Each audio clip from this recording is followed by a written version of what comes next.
আজকের এপিসোডের শুরুতে ঘটনা শুরু করছি আমাদের জাহিদ ভাইয়ের একটি ঘটনা, এবং সময় নষ্ট না করে হয়ে যাচ্ছে আমি জাহিদ ভাই।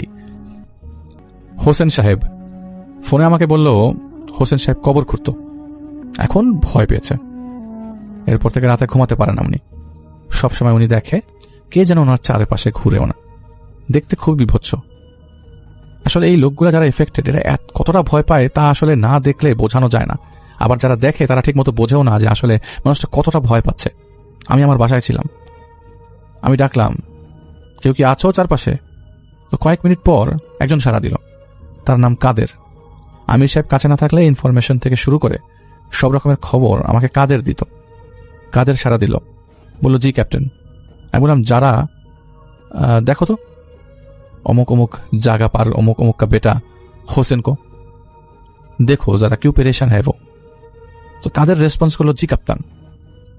ঘন্টাখানেক পর কাদের এসে আমার জানালায় টোকা মারল, কিন্তু আমার চারপাশে মানুষ থাকায় কাদের কিছু কাগজ ছিঁড়ে রেখে যায়, যার মধ্যে লেখা ছিল কবর, সাপ, সাপ কালে গিরে মানে কালো জাদুর গিট্টু, লাশ কাফের, কাফের মা শারাল জিন্নি, খুন মা শারাল জিন্নি, কান্ধ। এই শব্দগুলো মানে হলো কবরের আশপাশে সাপ, আর সাপ কালো জাদুর ইফেক্ট আছে, লাশ যে সে কাফের, এবং এটা বলার জন্য আরেকবার লিখেছে কাফের। মা শারাল জিন্নি বলে বুঝিয়েছে জিন আছে, খুন বলে বুঝিয়েছে মারার চেষ্টা হচ্ছে, আবার মা শারাল জিনের পর কান্ধ বলে বুঝিয়েছে জিন কাঁধের উপর চাপ দিচ্ছে, মানে হোসেন সাহেবের উপর জিনের প্রভাব আছে। জানা তো লাগবে কেন এমন হলো। সেই চিন্তা থেকে আমি যাই শহরের বাইরে, হোসেন সাহেবের বাড়িতে। হোসেন সাহেবের বাড়িটা গ্রামের বড় বাড়ি যেমন তেমন সেরকম। বাড়ির উল্টো দিকে ছিল এল শেপের মতো, টিন শেড হলেও দেখতে দারুণ সুন্দর। আমাকে নিয়ে গাড়িটা রাস্তা দিয়ে যখন যাচ্ছিল, রাস্তার দুপাশে থাকা ডোবা বা লম্বা খালের একদিকে আমার নজর পড়ে কবরস্থানের। আর গাড়ি চলে যেতে যেতে এক পলকের জন্য মনে হলো আমি জলজল কয়েকটা চোখ দেখেছি, কারণ জিন আমার দিকে তাকালে আমি তা বুঝতে পারি। ওই সময় মাগরিব পার হয়েছে, 20 মিনিটের বেশি হবে।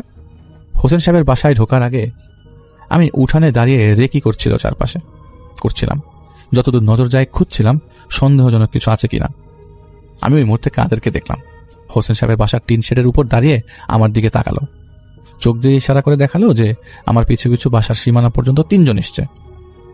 আমি না জানার বুঝার ভান করে কাদেরকে ইশারা দিয়ে বুঝলাম ও কোনো ইনফরমেশন পায় কিনা দেখার জন্য। কাদের চলে যাওয়ার পর আমি হোসেন সাহেবের ঘরে ঢুকি। উনি ওনার রুমে হেলান দিয়ে বসে আছেন, ওনার পাশে ওনার স্ত্রী বসে আছে, আর ওনার মেয়ে ওনার মাথায় পানি ভেজা কাপড় দিয়ে মুছা দিচ্ছিলেন। পট্টি না, কিন্তু একটা পানি ভেজা কাপড় আর কি। ফ্যান চলছে, গরম ছিল না, তাও উনি ঘামছিলেন, মানে ওনার কপালটা বারবার পরিষ্কার করছিল। আর ওনার শরীর ধীরে ধীরে খারাপ হচ্ছিল গত কয়েকদিন যাবৎ। এবার হোসেন সাহেব আর পুরো পরিবারের কথা শুনলাম, কবে কখন কেন কোথায় কিভাবে সবকিছু। ওই গ্রামের এক লোক চাঁদ মৌলভী নামর, উনি মূলত কবিরাজ। নাম চাঁদ মৌলভী হলেও উনি কিন্তু মৌলভী ছিলেন না। উনি ঝাড়ফুঁক থেকে শুরু করে যা যা করা যায় করতেন, কিন্তু ভালো পন্থায় করতেন না, আর ওনাকে কেউ তেমন পছন্দ করত না। ঘটনার দিন দুপুরে মারা যায় চাঁদ মৌলভী। তার ভিটার উঠানেই মরে পড়েছিল সেই লোক। এখন মারা গেল, লাশ দাফন করা নিয়ে একরকম ধাক্কাধাক্কি শুরু হয়, কে কাটবে মাটি, কারণ চাঁদ মৌলভীকে কেউ পছন্দ করে না। এই হোসেন সাহেব সহ আরো 2 জন লোক কবর খুঁড়তে পারেন, সুন্দর করে কবর খুঁড়তে পারেন। সেদিন আবার হোসেন সাহেব ছিলেন গ্রামের বাইরে, তো উনি আস্তে আস্তে মাগরিবের ওয়াক্ত হয়ে যায়। তো তখনও কেউ চাঁদ মৌলভীকে গোসলও করায়নি। তো হোসেন সাহেব জানার পর উনি এসে নিজে তদারকি করতে লাগলেন। আর শুধুমাত্র তদারকির বিষয়টা না, বিষয়টা হচ্ছে কোনো কবর দেওয়ার আগে কবরের জায়গাটা ভালো করে সিলেক্ট করা, কতটুকু মাটি কিভাবে খুঁড়বে এটা প্ল্যান করার দরকার হয়। তো তদারকি করছিলেন। আর যতই হোক, মানুষ আর তার ঠিকানা 3 হাত মাটিরই, যতই কথা বলি, হোসেন সাহেবের কথা মনে হলো মানুষটাকে তো দাফন দিতে হবে, এভাবে তো হবে না, লাশটাকে তো সারাক্ষণ ফেলে রাখা যাবে না। তো চাঁদ মৌলভীর গোসল চলার সময় কবর খুঁড়তে চলে যান হোসেন সাহেব, আর তার সাথে একজন যায়। তো চার্জার লাইট লাগানো ছিল সেখানে। মাটির 1 হাত কবর করার পর হোসেন সাহেবের সাথে যে ছিল সে তার এক জরুরি কাজে চলে যায়, এরপর একটু পর আসবে বলে। তো হোসেন সাহেব একা একাই কবর খুঁড়ছিলেন। মাটি সরালেও কেন জানি মাটি কমছিল না, মাটি বেশ শক্তও ছিল না যে কমবে না। তাও কিছুক্ষণ মাটি কাটার পর উনি বারবার তাকাচ্ছিলেন। ওনার হিসেবে 1 ঘন্টায় উনি কবর খুঁড়ে ফেলেন, নর্মালি খুঁড়তে পারেন, আর এতক্ষণে কবর তো খুঁড়ে যাওয়ার কথা ছিল। হোসেন সাহেব দাঁড়িয়ে তখন ভাবছিলেন, টের পেলেন পায়ের তলায় পানি লাগছে। আলো মেরে দেখতে পান কবরের তলাটা ঘামছে, বিন্দু বিন্দু জমা পানির মতো। এখন এমন হবার কারণ উনি বুঝতে পারলেন, দাগি আসামির যেমন জেল হয় অন্ধকার, ঠিক তেমনি দাগি বান্দার কবর, এবং দাগি বান্দার কবর তো অন্ধকারের সাথে স্যাঁতসেঁতে তো হবেই। হোসেন সাহেব গামছা দিয়ে তাও কবরের ফ্লোরটা মুছার চেষ্টা করছিলেন, মুছে দিলেন, কিন্তু এর মধ্যে চারদিক দিয়ে গরম বাতাসের তুফান বয়ে গেল। বাতাস, অনেক বাতাস, গাছের ময়লা হোসেন সাহেবের চোখে এসে ঢুকতে লাগলো। গরম বাতাস সাথে বৃষ্টি পড়া শুরু হয়ে গেল। বৃষ্টির পানিটা কেমন যেন একটা উৎকট গন্ধ ছড়াচ্ছিল চারিপাশে, আর গন্ধটা কেমন ঝাঁঝালো ছিল। তো হোসেন সাহেব বাড়ি ফিরে এলেন। ওনার কানের মধ্যে গরম ভাপ লাগছিল। এদিকে বৃষ্টি শুরু হয়ে যাওয়ায় পাশের বাসা থেকে চিৎকার করে এক প্রতিবেশী জানতে চাইল, এই লাশ এখন কি করবে, এই লাশকে কি করবে? মানে তখন প্রতিবেশীদের মধ্যে এক ধরনের উৎকণ্ঠা শুরু হয়ে যায়, এই লাশ এখন এখানে কি হবে, এই লাশ এখানেই রাখা হবে, এই লাশকে কবর দেওয়া হবে না, দাফন করা হবে না। এটার মধ্যে এই নিয়ে সবার একটা উৎকণ্ঠা শুরু হয়। কারণ গ্রামের বাড়িতে যখন কেউ মারা যায় এবং কেউ যদি এর কবর দিতে না চায়, তাহলে এর মধ্যে বেশ সমস্যার সৃষ্টি হয়। তো বৃষ্টি তো শুরু হয়েছে, আর এখন নাকি লাশের পেট ফুলে যাচ্ছে, সাথে সাথে নাক দিয়ে নাকি পোকা বের হওয়া শুরু হয়েছে। তো হোসেন সাহেব চিৎকার দিয়ে পাশের প্রতিবেশীকে বললেন, লাশটা যাতে সেফ থাকে, আপনারা লাশ ঠিক মতো রাখেন, বৃষ্টি শেষ হলে ওনারা যত রাতি হোক লাশ দাফন করবেন। এটা বলে উনি বাসায় চলে যান। খেয়ে এরপর বিছানায় গা এলিয়ে দেন। উনি একা ঘুমাতেন, কারণ ওনার স্ত্রী তার মেয়েকে নিয়ে অন্য ঘরে ঘুমাতেন। জানালায় ঠক ঠক শব্দ ওঠে, ওনার ঘুম ভেঙে যায়, রীতিমতো কাঁচা ঘুম। তখনও টিনের চালে একটা দুটা করে বৃষ্টির ফোঁটা পড়ছে। ঘুম ভাঙার পর ওনাকে কে জানি বলল, এক্ষুনি মাটি দিতে হবে, লাশের অবস্থা খারাপ, বদনামি ছাড়িয়ে যাবে গ্রামের নাইলে। তখনই কাঁচা ঘুম ভাঙার মধ্যে হোসেন সাহেব বের হয়ে যান। তো বিদ্যুৎ ছিল না। উনি কবরের কাছে যে অবাক হয়ে যান, মাটি সব ধুয়ে আবার সেই কবরের মধ্যে চলে গেছে। ডুবা ডুবা কাদা, বোঝা যাচ্ছে এখানেই কবর ছিল, কারণ 1 বিঘত করে মাটি ছিল না। কবরের আকার বোঝা যাচ্ছিল, সাথে সাথে কোদালটা নিয়ে নেমে পড়লেন উনি। আল্লাহর নাম ডাকতে ডাকতে উনি জোর লাগিয়ে কাদা টানছিলেন কোদাল দিয়ে। 1 হাত কাদা সরানোর পর উনি কোদাল চালালে কোদাল মনে হলো আটকে গেছে কিছুর মধ্যে, টানলেও আসছিল না, কাঁচিত করে ঘুরালেও কোদাল আসে না। উনি তখন দেখলেন একটা বাচ্চা ছেলে দৌড় দিয়ে ওনার কাছাকাছি এসে জিজ্ঞেস করলো, দাদা কবর করা হয়েছে কিনা? তো উনি জবাব দিলেন না। তখন সেই বাচ্চা দৌড় দিয়ে চলে যায় সেখান থেকে। এদিকে কবর পরিষ্কার করার তাড়নায় পাগলের মতো কাদা টেনে তুলছিলেন তিনি, কারণ এই কবর তো তিনি খুঁড়েছিলেন, সব মাটি এসে পড়েছে। তো প্রথমে সহজ হচ্ছিল, তো 2 হাত মুঠি করে তিনি তুলে ফেলে দিতে লাগলেন। এমন সময় কাঠের খাটিয়া খ্যাচ শব্দ ওনার কাছে চলে আসে। তো উনি এতই ব্যস্ত ছিল কবর পরিষ্কার করার সময়, উনি ভালো করে কারোর দিকে তাকানই নাই। একজন বলল, লাশ আনছি, লাশ। উনি বলল, দাঁড়া, আর 10 মিনিট বাকি। তো ওনার তো খালি মাথায় টেনশন যে আমার এখন কবর থেকে মাটি সরাতে হবে, কারণ লাশ পচে যাচ্ছে, লাশ থেকে না, লাশের শরীর থেকে পোকা বের হচ্ছে, এটাও তো ওনার মাথায় বেশ পোহাচ্ছিল। তো উনি কাদা পরিষ্কার করছিলেন, খেয়ালও করছিলেন না কি এসছে। এমন সময় কবরের অপর দিক দিয়ে কাদায় ফচফচ করার মতো শব্দ আসতে লাগলো। কাদার মধ্যে পাড়া দিলে যেমন কেচর কচর শব্দ হয় সেরকম। দেখে ওনার মনে হলো কাইচ্চা বা কুইচ্চা, যেটা আপনারা বলেন, যেটা সাপের মতো, কিন্তু সাপ না, 12 থেকে 15 ইঞ্চি হবে, আর একটু লম্বা হয়। উনি এটা দেখে অবাক হলেন। আরো অবাক হলেন, কুইচ্চা যেখানে বা কুচে মাছ যেখানে, সেখানে একটা গর্ত, আর ওই গর্ত থেকেই ওইগুলি বারবার কবরে ঢুকছে। উনি উপর থেকে শক্ত মাটি না পেয়ে কবর থেকে উপরে ওঠেন এবং রীতিমতো যুদ্ধ করে, কারণ লাশের খাট রেখে বাকি লোকগুলো চলে গেছে। আজব দুনিয়া, আজব ঘটনা। উনি কয়েকটা গালি দিয়ে কোদাল হাতে নিয়ে পাশে উঁচু জায়গা থেকে কয়েক কোদাল মাটি কাটেন। এরপর সেই মাটি নিয়ে কবরের কাছে ফিরে এসে কবরে নামেন। লাশের পেট ফুলে ঢোল হয়ে আছে, এটা উনিও দেখতে পান কাফনের উপর দিয়ে। এদিকে চার্জারের আলো কমতির দিকে। কুইচ্ছে এক একটা ধরে ধরে বাইরে ছুঁড়ে মারেন ওই গর্তে তিনি, এবং ওই গর্তগুলোও তিনি আটকে দেন। এরপর ভালো মতো পরিষ্কার করছিলেন কবর, যাতে কাদা না থাকে। কটকট শব্দ এলো, সাথে একটা জানোয়ারের মুখের শব্দ পাচ্ছিলেন তিনি, শিয়াল। উনি সাথে হুশ হুশ করে উঠে দাঁড়ান। এই অল্প আলোয় উনি দেখতে পান 2টা সাদা জলজল চোখে চোখ লাশের পায়ের সামনে, আর সেই লাশের পা দেখা যাচ্ছে কাফন সরানো। এমন সময় আবার শুরু হয় ঝুম বৃষ্টি। কি করবেন না করবেন, কি কোনো মানুষ নাই তো, হেল্পিং হ্যান্ড নাই তো, কবর না, এই কোনো হেল্পিং হ্যান্ড না পেয়ে চিৎকার দেওয়া শুরু করলেন, পরিচিত জনদের নাম ধরে ডাকছিলেন, কিন্তু কারোর কোনো শব্দ, কেউ কোনো শব্দ পায় না। বানের পানির মতো চারপাশ থেকে এই কবরের দিকে পানি আসছে। 1 মিনিটের মধ্যে সেই কবর আবারও ভরে যায়। এবার কবরের ভেতর থেকে ব্যাঙ ডাকতে শুরু করে। হোসেন সাহেব লাইটটা হাতে নিয়ে কবরের দিকে মারলেন। 1 হাত পানি কবরের ভেতর, বড় বড় কোলা ব্যাঙ, 1টা 2টা না, অনেকগুলো সেই পানির মধ্যে। মাথা বের করে রেখেছে শুধু। হোসেন সাহেব লাশের দিকে তাকালেন। পায়ের আঙ্গুল খাওয়া অনেকটা, হোসেন সাহেব বুঝতে পারলেন এই লাশ দাফন নিতে চায় না মাটি নিজেই, সেজন্য শিয়াল কুকুর আসছে লাশ খাবার জন্য। এইটা ভেবে উনি লাশের কাছে যে দাঁড়ান এবং বলতে থাকেন, চাঁদ মৌলবী তুই নাফরমানি করছস, এখন দেখ আল্লাহর জমিন তোরা নিতে চায় না, হিয়াল কুত্তা আল্লাহ পাঠাইছে তোর লাশ খাবার জন্য, না জানি কি কি করছিস। সেই সময় দৌড় দিয়ে একটা বাচ্চা ছিল ওনার কাছে আসে, লাইটটাও তখন পানির কারণে অফ হয়ে গেল। হোসেন সাহেব জিজ্ঞেস করলেন, এই তুই কোন বাড়ির রে, কার ছেলে, আর এখানে এত রাইতে কি করস? ছেলেটা কেবল জোরে জোরে নিঃশ্বাস নিচ্ছে, তা শুনলেন উনি। আবারও জিজ্ঞেস করলেন হোসেন সাহেব, কি রে উত্তর দেস না কে রে, কার ছেলে তুই, কার বাচ্চা? বাচ্চাটা এবার বলল, জানতে চাস আমি কে? হোসেন সাহেব এবার বুঝে গেলেন না, ঘটনা অন্য কিছু ঘটছে। সেই বাচ্চাটা যেয়ে দাঁড়ায় লাশের খাটের সামনে, অন্ধকার, এবং অন্ধকারে এতটা ঠাহর করতে পারেন হোসেন সাহেব। সে বলল, আমার বাবাকে আমি জানি না, আমি জারজের সন্তান, পয়দা হবার সময় মারে খাইছি, পয়দা হবার পর খাইছি নানিরে, এরপর খাইছি অমুক পাড়ার অমুকের 15 দিনের নাতিরে, এক এক করে খাইছি, যেইটারে আমার পছন্দ হয়েছে সেইটারে চাবাইয়া চাবাইয়া খাইছি। একদিন আমারে আটকাইলো, আমারে চাকর বানাইলো, কত কইছি অমুকের বউর পেটের বাচ্চা খাওয়াইতে, কাল অমুকের পরশু তমুকের, কিন্তু আমারে খাওয়াইতো মানুষের খাওয়ান।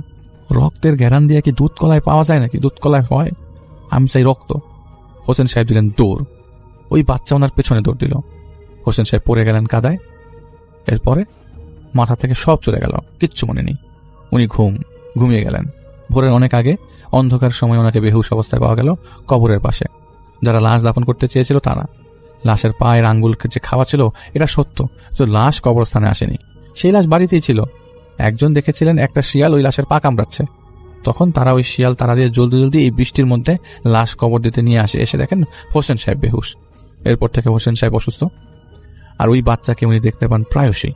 আমি চারপাশে তাকিয়ে কাউকে দেখতে না পেয়ে বুঝতে পারলাম এটা ওই যে চোখ দেখেছিলাম বাসায় ঢোকার সময়, ওরাই হয়তো আমার পিছু পিছু এসেছিল। আমি উঠে বাইরে বেরিয়ে আসি, একবারে বেরিয়ে আসি রাস্তায়। কাদের আগার আশপাশ হতো আ যাও বলে কাদেরকে আসতে বললাম। আমি যেই গাড়িতে এসেছিলাম সেটার সামনে দাঁড়িয়েছিলাম। কাদের আসলো, আমরা দুজন কথা বললাম। আমি কাদেরকে বললাম, কি বললো হোসেন সাহেব? কাদের আমাকে বলল, कैप्टन समझिए ना, वो बंदा जिसने गलत किया उसके साथ कुछ भी हो सकता है, आसपास काफी सारे पिचाश है, हम इनको मार के भागेंगे, थोड़ा वक्त लगेगा, आप उनको दिलासा दीजिए कि हसन साहब आप सुस्त हो जाओ, आप ठीक हो जाओगे, धीरज रखिए। আমি হোসেন সাহেবকে বলে দিই যে চাচা আপনি বিশ্বাস রাখেন, সুস্থ হয়ে যাবেন, বাকিটা আল্লাহর হাতে ছেড়ে দেন। আর আল্লাহর রহমতে কয়েকদিন পর থেকে উনি আর ওই বাচ্চাটাকে দেখতে পাচ্ছিলেন না। এখনকার খবর আমি জানি না, কিন্তু আশা করি উনি ভালো আছেন। জাহিদ ভাইকে অনেক ধন্যবাদ তার ঘটনার জন্য। আমি মাহমুদুল হাসান মৃদুল, উত্তরা থেকে এসেছি। এই ঘটনাটি স্টেশন রোড টুঙ্গির একটি ঘটনা। তো লেখাপড়ার উদ্দেশ্যে আমি ময়মনসিংহ থেকে প্রথম উত্তরাতে আসি, মানে ঢাকায় আসি। তো ব্যাচেলার লাইফের একটা ঘটনা দেখা যাচ্ছে যে আমি স্টেশন রোডে একটা বাসায় থাকি, নাম ছিল লাইট হাউস, 9 তলায়, টপ রোডে বাসাটা ছিল, মানে 7 তলার উপর। ওখানে একটি ঘটনা, যখন আমি ওই মেসে থাকতাম, মেসে থাকা অবস্থায় প্রায় সময় দেখা যেত মিল কম পড়ে যেত।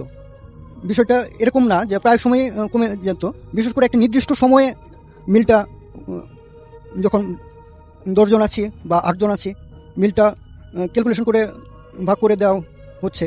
তো সেখানে দেখা যাচ্ছে দুপুরের মিলটা 1টা বা 2টা মিল প্রায় সময় বেড়ে যেত, রাতে আনফর্চুনেটলি 1টা বা 2টা কম পাওয়া যাচ্ছে।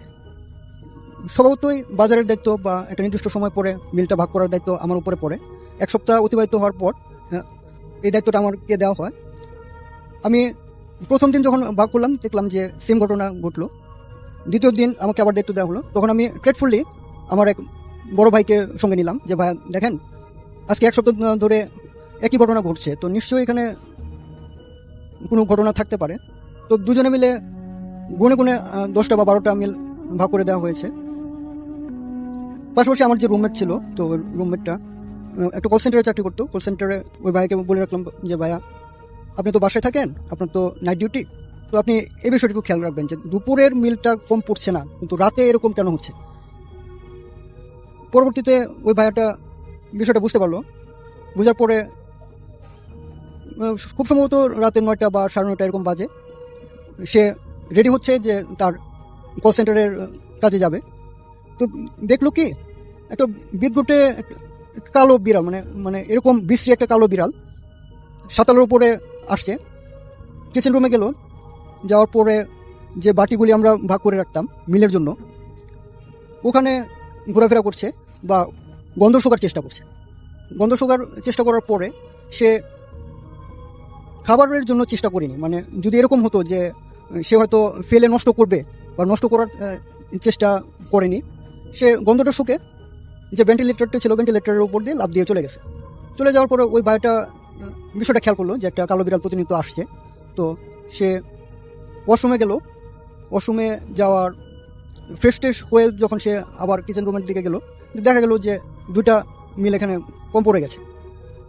তো এই ঘটনার কিছুদিন পর আবার কাকতালীয়ভাবে, মানে খুব সম্ভবত 1 সপ্তাহ হবে, 1 সপ্তাহ পরে আমার স্কুলের এক ফ্রেন্ড আমাকে ফোন দিয়ে জিজ্ঞেস করছে যে বন্ধু তুমি কই আছো বা নতুন কোন জায়গায় উঠলাম। পরে আমি কথা প্রসঙ্গে বললাম যে আমি তো স্টেশন রোডের একটা বাসায় উঠলাম, তো 7 তলায় থাকি। তো আমার যে ফ্ল্যাটটা এটার পাশে হচ্ছে একটা অংশ খোলা ছাদ আর একটা অংশে হচ্ছে 2টো রুম, ওখানে আমি ব্যাচেলার থাকি। তো সে কথা প্রসঙ্গে আমাকে একটু সতর্কতা বলবো না, মানে নর্মালি বললো যে দেখো একটু সাবধানে থেকো আর কি। তো কথা প্রসঙ্গে কথা বললাম। তো কিছুক্ষণ পর আমি কথা শেষ করলে, মোবাইলের কথাটা শেষ করলাম, শেষ করে আবার আমার বাবা মাকে ফোন দিলাম যে আমি আলহামদুলিল্লাহ ভালো আছি। তো 1 সপ্তাহ যেহেতু হয়ে গেছে খোঁজখবর নেই। তো তারপর দেখা গেল কথা শেষ করেছি, আচমকা আমি টপ ফ্লোরের দিকে তাকালাম, অর্থাৎ 7 তলার যে টপ ফ্লোরটা একটা অংশ ওইখানে কার্নিশ আছে, তারপর উপরে যে পানি ট্যাঙ্কটা আছে, তো ওইখানে আমি টপ ফ্লোরটাতে আচমকা তাকানোর সাথে সাথে আমার কেমন জানি মনে হলো যে আমার শরীরটা একটু কাঁপুনি দিল। কাঁপুনি দেওয়ার পর আমি অদ্ভুত কিছু বিষয় দেখতে পেলাম, যে একটা কালো জামা পরা, এটা ঠিক বোরকার মতো না আবার সিমিলারও না, একটা অন্য ধরনের একটা পোশাক। তো কালো পোশাক পরা ওই মেয়েটা আমার দিকে তাকিয়ে আছে, মানে এমনভাবে তাকিয়ে আছে যে দেখে মনে হচ্ছে যে আমার প্রচণ্ড ক্ষোভ আমার প্রতি, মানে আমাকে পারলে সে হেনস্থা করবে বা কোনো মারধরের একটা আশঙ্কা আছে, যে আমাকে ওভাবে সে আমার দিকে দৃষ্টিটা ওইভাবে সে তাকিয়ে আছে। তো এটা দেখে আমি প্রথম অবস্থায় ঘাবড়ালাম না যে এটা হয়তো আমার মনের ভুল, এরকম কোনো কিছু ঘটনা ঘটতে পারে, যেহেতু আমি নতুন জায়গায় এসেছি, তো হয়তো এটা আমার মনের ভুল হতে পারে। তো এটা আমি পরীক্ষা করার জন্য চোখটা বন্ধ করলাম। চোখটা বন্ধ করার 30 সেকেন্ড পরে আমি আবার তাকালাম, তো দেখলাম যে ওটা কালো কোনো মেয়ে না। তো সাথে সাথে সে রূপ পরিবর্তন করলো, মানে চেহারাটা এমনভাবে পরিবর্তন করলো যে একটা দেখা যাচ্ছে যে কোনো পাখির মতো, হয়তো সেটা উট পাখির মতো হতে পারে বা বিশাল আকার কোনো পাখি হতে পারে। পাখিটা এটা আমার সচরাচর দেখা কোনো পাখি না, ন্যাশনাল জিওগ্রাফিক বা ডিসকভারিতে যেরকম দেখা এরকম কোনো পাখি না। তো দেখে সাথে সাথে আমার কাছে মনে হলো যে সিমিলার, মানে আমার বাস্তব জীবনের সাথে মিলছে না। তো সাথে সাথে ওরকম একটা পাখির মতো হয়ে সে উড়ে চলে গেল। তো ওটা দেখার সাথে সাথে আমি ও বাবা গো এটা বলে আমি একটা চিৎকার করলাম। মানে চিৎকার করার সাথে সাথে আমার মনে হলো যে কেউ হয়তো আমাকে স্ট্রেচারে করে নিয়ে যাচ্ছে, স্ট্রেচারে করে 4-5 জন ধরে আমাকে কোথাও নিয়ে যাচ্ছে, আর নিয়ে যাওয়ার পর আমার মাথায় পানি ঢালছে। তো এরপর আমার কিছু মনে নেই। তারপর যখন সকালে আমি ঘুম থেকে উঠলাম, ঘুম থেকে ওঠার পর আমার যে রুমমেট ছিল বা আমার পাশে বেডে যিনি ছিলেন, তাকে আমি জিজ্ঞেস করলাম যে ভাইয়া কালকে রাতে তো এরকম একটা ঘটনা ঘটেছে। তো আমার প্রচণ্ড গরম ছিল, তো আমি ছাদে গিয়েছিলাম কথা বলার জন্য, মোবাইলে কথা বলার জন্য। তো এরকম একটা ঘটনা ঘটেছে, এরকম আমি দেখেছি। তখন সে একটু বিরক্ত হলো, মানে এমনভাবে বিরক্ত হলো যে তুমি কি এখানে মজা করতেছো, মানে সিনিয়র বড় ভাই, মেসের সিনিয়র বড় ভাই, তুমি কি মজা করতেছো যে এরকম কোনো ঘটনা? তুমি কি জানো গত রাতে এমন বৃষ্টি হয়েছে যে ফ্যানটা পর্যন্ত বন্ধ রাখতে হয়েছে, আর তুমি বলতেছো যে তোমার গরম লাগছে, তুমি ছাদে গিয়ে এরকম একটা দৃশ্য দেখছো। তো ওই বড় ভাইকে কোনোভাবেই আর বিশ্বাস করাতে পারছি না যে এটা বড় ভাই আসলে এরকম একটা ঘটনা ঘটছে। তখন আমার মনে হলো, তখন আমি একটু কনফিউজড হয়ে গেলাম যে এটা আসলে কি এটা আমার মনের ভুল। তখন আমি সাথে সাথে আমার মোবাইলটা বের করলাম, মোবাইলটা বের করে চেক করতে চাইলাম যে আমি গত রাতে আমার ওই স্কুলের ওই ফ্রেন্ডকে ফোন দিয়েছিলাম বা বাবা মাকে ফোন দিয়েছিলাম, তো ওটা আমি চেক করি যে তাহলে তো বোঝা যাবে যে আসলে এরকম কোনো ঘটনা ঘটেছে কিনা, বা আমি টাইমটা মিলিয়ে দেখার চেষ্টা করলাম।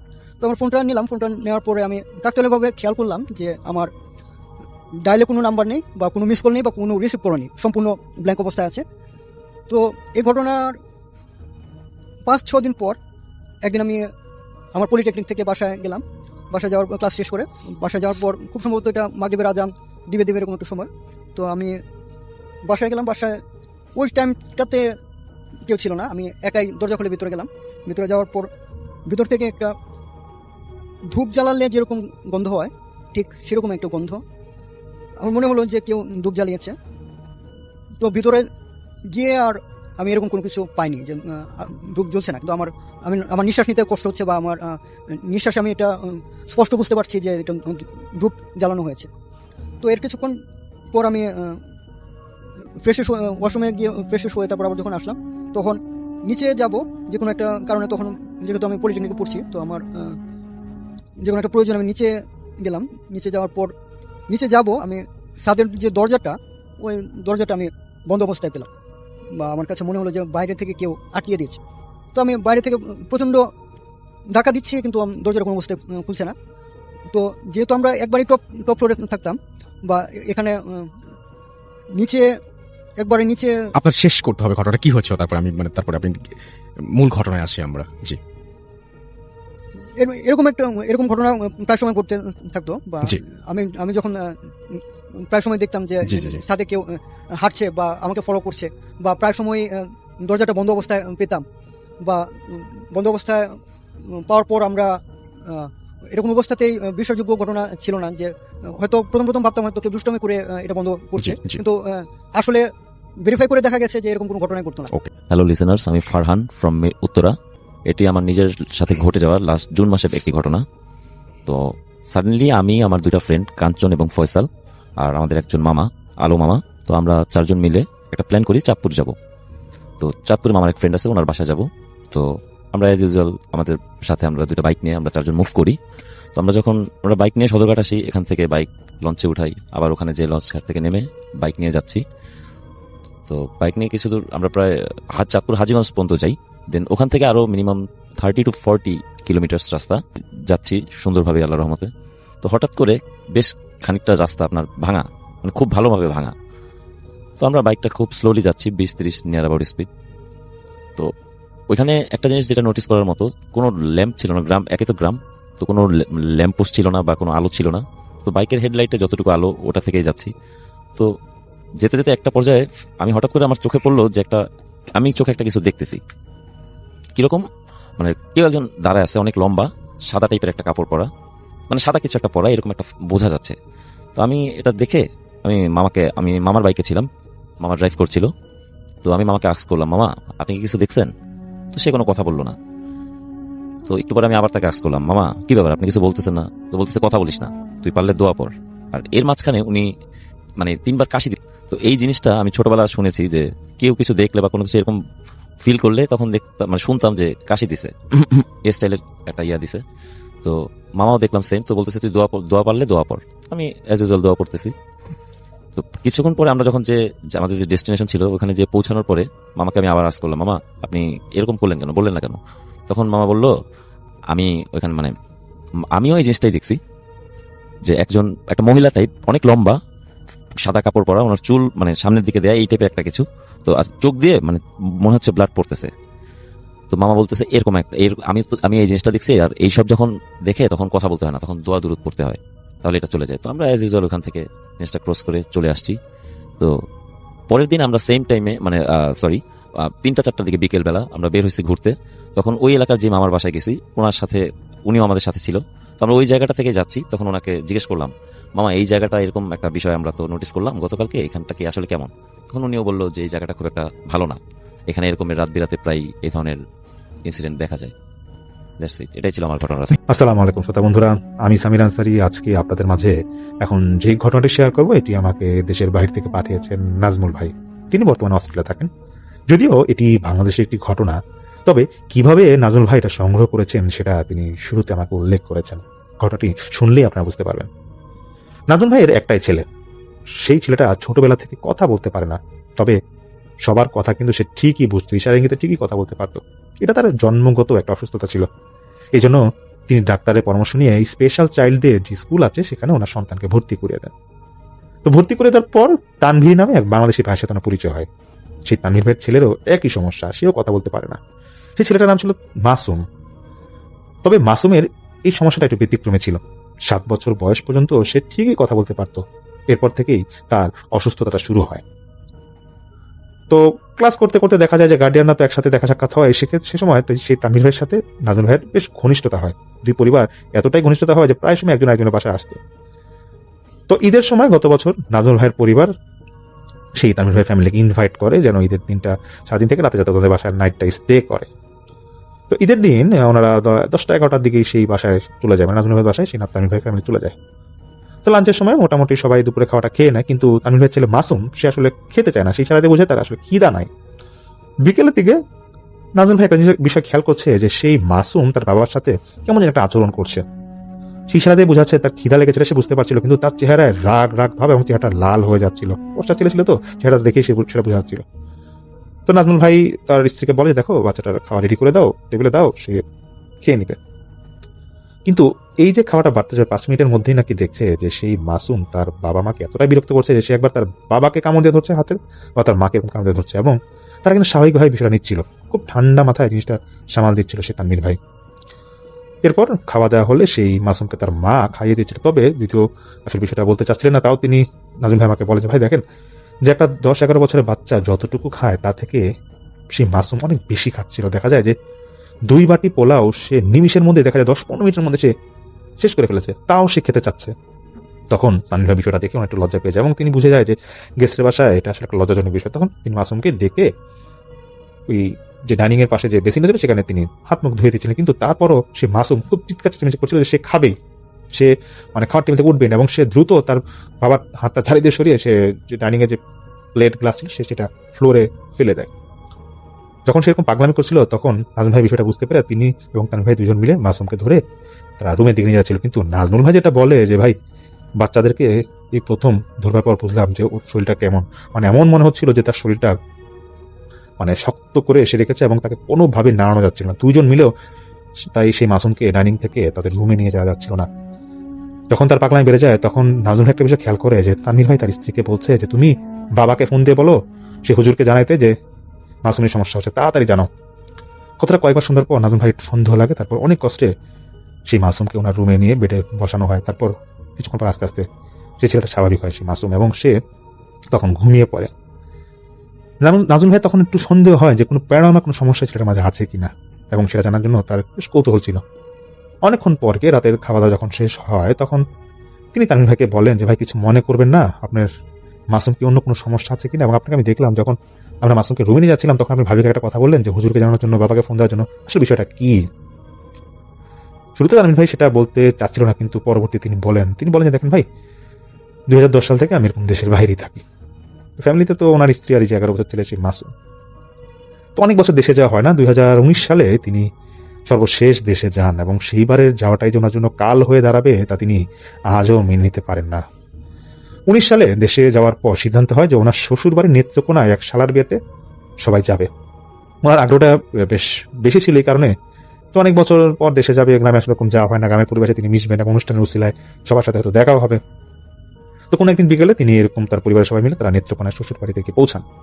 এত আত্মীয় স্বজন বাড়িতে তার বেশ ভালোই লাগছিল এবং পরিবেশটা খুবই চমৎকার লাগছিল না। তখন ঠিক করেন যে এখানে আজকের রাতটা তিনি টেন্টে কাটাবেন, মানে তাঁবুতে কাটাবেন, এবং সেই তাঁবুটা তিনি ঢাকা থেকে নিয়ে গিয়েছিলেন।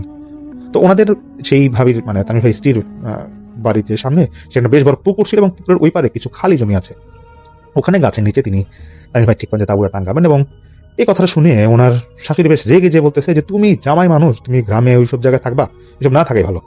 তিনি বেশ কয়েকবার নাও করেন, কিন্তু তানভীর ভাই নাচর বাঁধা। তার কথা হচ্ছে ভাই যে তিনি তার শাশুড়ি বুঝাচ্ছেন যে এতদিন পর আসছে, এক রাত তিনি সেখানে থাকতে চান।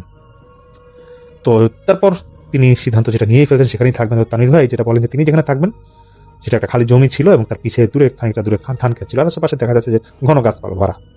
কিন্তু বাদ সাধে তার সেই সন্তান মাসুম, তার কথা হচ্ছে সেও তার বাবার সাথে থাকবে। তো সেই অনুযায়ী তারপর রাত 1টার সময় প্রোগ্রাম শেষ করে তিনি ছেলেকে নিয়ে সেই টেন্টের মধ্যে ঘুমাতে যান।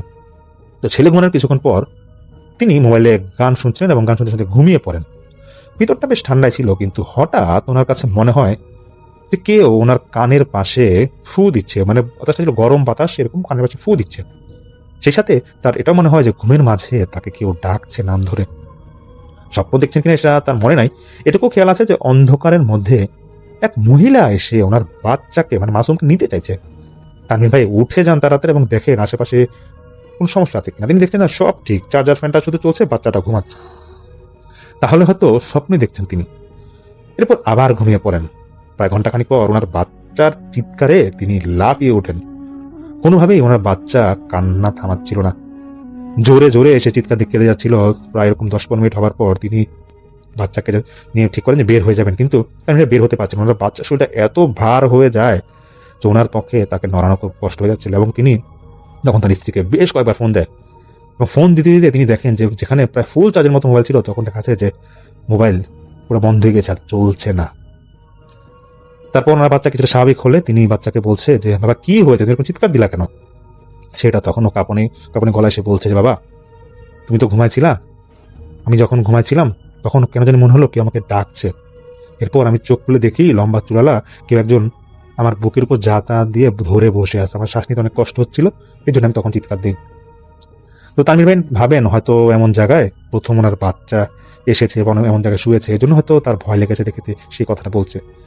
তিনি তারপর তার বাচ্চাকে বুকে নিয়ে ঘুমিয়ে পড়েন। সকালে উঠে তিনি তাঁবু থেকে প্রথম বের হতে যাবেন সেই তানভীর ভাই। তো তিনি বের হয়ে একটু দেখবেন আশেপাশে এরিয়াটা কেমন, যেহেতু তার বাচ্চা ঘুমিয়ে আছে, ভাবে যে পরে তিনি ঘরে ঢুকবেন আর কি। তবে তাঁবু থেকে বের হবার পর তার তো বেশ ভয় লাগে। এই কারণে তিনি রাতে যেখানে 2 নারকেল গাছের মাঝে তাঁবুটা টাঙ্গিয়েছিলেন, এখন তিনি দেখছেন গত রাতের জায়গা থেকে বেশ খানিকটা দূরে সেই তাঁবু, প্রায় 15 কি 20 হাত দূরে। এবং তিনি যেখানে দাঁড়িয়েছেন তাঁবু থেকে বের হয়ে দেখছেন এখান থেকে কয়েকশো গজ দূরে 2-3টা পাশাপাশি কবর হয় না, যে গ্রামে অনেক সময় পারিবারিক ভাই 2-3টা কবর বা 1-2টা কবর এখানে আশেপাশে দাফন দেয়, সেরকম কবর। তার কাছে তখন বিষয়টা ভালো লাগে না। তিনি ঠিক করেন যে না, তার ছেলেকে নিয়ে এখান থেকে যেতে হবে। তিনি যখন তাঁবুর ভিতরে ঢুকেন, তার বাচ্চাকে কোল নিতে যাবেন, গিয়ে দেখছেন তার বাচ্চার গলায় ফাঁস লাগালে যেরকম দাগ পড়ে সেরকম লাল দাগ হয়ে আছে গোল আকারে। তারপর তিনি তাড়াহুড়া করে বাচ্চাকে ঘুম থেকে উঠিয়ে সেখান থেকে তার ঘরে এসে তার স্ত্রীকে ঘুম থেকে জাগান। স্ত্রীকে তিনি একটু রেখে গিয়ে বলতেছেন তোমাকে রাতে কতবার ফোন দিলাম, তুমি ফোন ধরো না কেন? তার স্ত্রী মোবাইল তিনিও চেক করলেন, তার স্ত্রীও চেক করে দেখছেন আসলে কোনো ফোনই আসে নাই। তারপর তিনি তার স্ত্রীকে বলেন যে কি হয়েছে না হয়েছে। তার শাশুড়িও তখন আসেন, সবকিছু শুনেন। শ্বশুর শাশুড়ি আসার পর খুবই রেগে যায় এবং গিয়ে বলতেছে যে তোমার কি দরকার ছিল যে ওখানে বাচ্চা নিয়ে থাকবার জন্য? এমনি তো জায়গাটা ভালো না, তোমাকে কতবার বুঝলাম কালকে, তারপর তুমি কাজটা করলা। যা হোক, যেটা হওয়ার হয়েছে। প্রোগ্রাম শেষ হোক, দুপুরের পর এলাকার যে মসজিদে হুজুর আছে ওনার কাছে মাসুমকে নিয়ে যাও, সে ঝাড়ফুঁক দিয়ে দিলে দেখা যাক কি হয় না হয়। তো তারপর সেই তানভীর ভাই তিনি বিকালের দিকে তার ছেলেকে নিয়ে মসজিদের হুজুরের কাছে যান এবং হুজুরকে বলেন আসলে তিনি রাতে কি সমস্যায় পড়ছেন, ওনার ছেলে কি সমস্যায় পড়ছে, এগুলো বলা হয়। তো হুজুর তখন বলতেছে যে দেখেন বিষয়টা কি, যে বাচ্চা মানুষ তো 6-7 বছরের বাচ্চা, ওকে নিয়ে আসলে আপনার রাত ওই জায়গায় থাকা ঠিক হয় নাই। আর এমনিতেও ওই বাড়ির এক মেয়ে বেশ কয়েক বছর আগে সেখানে ফাঁস দিয়েছিল গাছে। বাকিটা তো বুঝিনি, আপনি মুরব্বী মানুষ, না বোঝার কিছু নাই। যাক, আশা করি বাচ্চাটা ভয় পাইছে, সমস্যা আর হবে না। তো সেখানে সেই হুজুরের কথা শুনে তানভীর ভাই এসে পড়েন এবং একদিন পরেই সেই বিয়ে বাড়ি থেকে তিনি ঢাকায় তার পরিবার সহ চলে যান। আর ওভাবে তেমন কোনো সমস্যা ওনার ছেলের সাথে তখন আর হয় না। তো প্রায় 1-1.5 মাস পর তিনি তখন যখন অস্ট্রেলিয়ার উদ্দেশ্যে রওনা দিবেন, তার 7-8 দিন আগে তিনি আবার যান তার শ্বশুর বাড়িতে। এখন অবশ্য কোনো প্রোগ্রাম ছিল না, শ্বশুর যেহেতু অসুস্থ তিনি ভাবেন যে যাওয়ার আগে একবার দেখা করে আসবেন। তো বিকালে তিনি শ্বশুর বাড়ি যাওয়ার পর বিকালে তিনি তার ছেলেকে নিয়ে মাসুমকে নিয়ে ছাদে একটু খেলাধুলা করছিল। তো মাগরিবের খুব কাছাকাছি সময়ে উনি যখন ছাদ থেকে নামতে যাবে তখন ওনার মোবাইলে একটা ফোন আসে। তো তিনি তখন আনমনা হয়ে অনেকক্ষণ ধরে কথা বলতেছেন, এদিকে মাগরিবের আজানও দিয়ে দেয়। হঠাৎ ধুম করে এরকম ধুপধাপ করে একটা আওয়াজ হয়। তারপর তিনি ওই যে ছাদে এরকম হয় না যে অনেক সময় খেলতে গেলে পড়ে গেলে ফ্লোরের মধ্যে যেরকম আওয়াজ হয় সেরকম একটা আওয়াজ পান।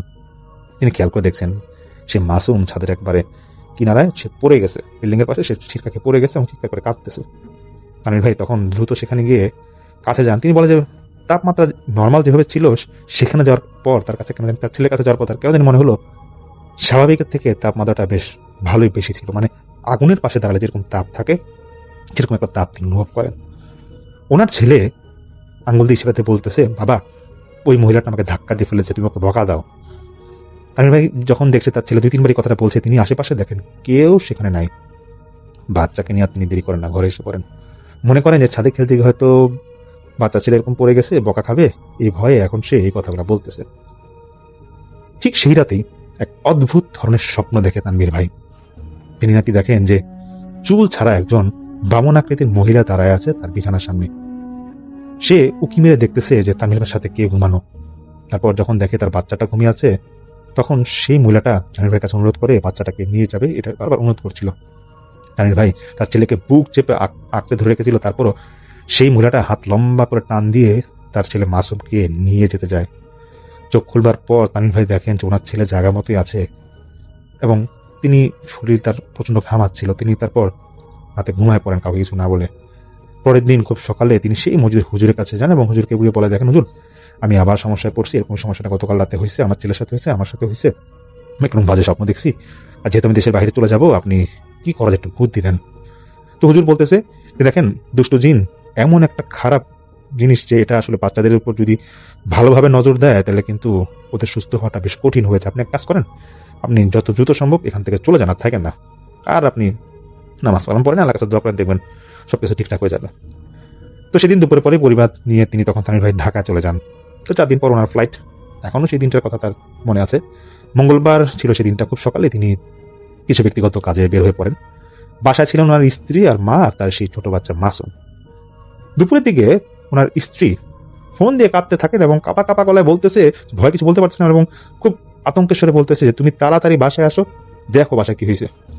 তামিম ভাই তো ভয় পেয়ে যান এবং তিনি দ্রুত বাসায় গিয়ে দেখে যে ওনার ছেলে বিছানায় শুয়ে আছে আর মিনমিন করে কি যেন বলতেছে আর কাঁদতেছে আর হিচকে টানতেছে। তো ওনার স্ত্রী তখন বলে যে দুপুরে খাওয়া দাওয়ার পর তিনি এবং তার শাশুড়ি মানে তামিম ভাইয়ের মা এবং মাসুম এক ঘরে ঘুমাইছিল। হঠাৎ পাশের রুম থেকে ছেলের জোরে কান্নার আওয়াজ পেয়ে তিনি তাড়াতাড়ি সেখানে যান। গিয়ে দেখেন যে ওনার ছেলে মেঝেতে পড়ে আছে আর মুখ দিয়ে ফেনা পড়তেছে। তামিম ভাই ছেলের অবস্থা থেকে আর দেরি করেন না, তিনি হাসপাতাল নিয়ে যান এবং ডিডি ডাক্তার দেখে বলতেছে যে দেখেন হয়তো সে কিছু দেখে ভয় পাচ্ছে, এই জন্য এরকম করতেছে। সেদিনের মতো তাকে বাসায় নিয়ে আসা হয়। কোনো রকম 4 দিন পর যেহেতু টিকিট কাটা হয়ে গেছিল, তামিম ভাই মিস করতে চান ফ্লাইটটা, তিনি কোনো রকম ছেলেকে তারপর তো অস্ট্রেলিয়া নিয়ে যান। তারপর তিনি যেটা বলেন যে আস্তে আস্তে সেই ছেলেটা আর কথা বলা কমায় দেন এবং আর কথা বলেই না। অলৌকিক বা রহস্যময় কোনো ঘটনা কিনা তিনি জানেন না। এরকম প্রায় 4 বছরের কাছাকাছি হয় ওনার ছেলেকে আর কথা বলেন না। ডাক্তার দেখানো হয়েছে কিন্তু দেশের বাইরে সেই অস্ট্রেলিয়ার ডাক্তাররাও কোনো রোগ ওনাকে আর খুঁজে পায় না। তিনি আদৌ জানেন না যে এটা সমাধান কি এবং এখনো তিনি নাকি কিছু কিছু স্বপ্ন দেখেন এবং সেই স্বপ্ন তাকে এক হুজুর বলেছে যেটা আসলে প্রকাশ করতে মানা করেছেন এবং তিনি নাজমুল ভাইকে বলেন এই সমস্যাগুলো হলে দেশে একজন হুজুর পরিচিত আছে, সেই হুজুরকে মাঝে মাঝে এরকম সমস্যা করলে তিনি আসলে দেখা যায় কোনো মাধ্যমে এটা সমস্যার সমাধানটা করার চেষ্টা করে এবং ওনার ছেলে মাঝে মধ্যে আসলে সবসময় কাজগুলো করে না, হুটহাট করে তার মাঝে নাকি সমস্যাটা হয়। আগে থেকে এখন অনেক কমে গিয়েছে কিন্তু আজকে কেন আবার হলো তিনি আসলে বলতে পারেন না। তো শ্রোতা বন্ধুরা, এটা আসলে সেই নাজমুল ভাই সেই তামিম ভাই থেকে সংগ্রহ করে ঘটনাটা পাঠিয়েছেন এবং তিনি নাজমুল বলেছেন যেহেতু ওনার চোখের সামনে তিনি বিষয়টা দেখেছিলেন, বিষয়টা যে কত ভয়ানক ছিল উনি তারপরে টের পেয়েছেন এবং বলেছেন যে সেই তামিমের কাছে যদি আরো ঘটনা থাকে, আসলে ছেলের সাথে এরকম ভয়ানক ঘটনা ঘটে, যদি এরকম ঘটনা তিনি সংগ্রহ করতে পারেন অবশ্যই সেই ভাই আমাদেরকে ঘটনাটা পাঠাবেন। শ্রোতা বন্ধুরা, এটাই ছিল আসলে ঘটনা। আসসালামু আলাইকুম লিসনার্স, আজকে যে ঘটনাটা বলবো এটা আমার একটা কালেক্টেড স্টোরি। বুকের যে ইউজুয়াল জবগুলো থাকে তারপর তো খুঁজে বেড়াই যে কোথায় কোন স্টোরি পাওয়া যায়। তো এটা হচ্ছে যেহেতু আমি উত্তরা থাকি, উত্তরাকে আপনারা বলতে পারেন এটা উত্তরা মডেল টাউন না বলে হাসপাতাল মডেল টাউন বলতেন, বিকজ লট অফ হসপিটালস আর দেয়ার, প্রত্যেকটা অলিতে গলিতে হসপিটালস ক্লিনিক ভরা। তো ওরকম একটা হসপিটাল আমি যেহেতু অ্যাভয়েডেবল সার্কামস্টেন্সেস আমি এটা বলছি না, নামটা বলতেছি না, এবং যে এটা লাশ ভাই অ্যাম্বুলেন্সের একজন ড্রাইভার, ওনার নামটা আমি আসল নামটা বলবো না আর কি। তো ওনার সাথে আমার গত পরশু দেখা হয়, তারপরে দেখা হতে আপনি চা খাচ্ছিলেন, তো জিজ্ঞেস করলাম যে ভাই এরকম এরকম, তো উনি ওনার একটা স্টোরি বললেন, that was happened last month.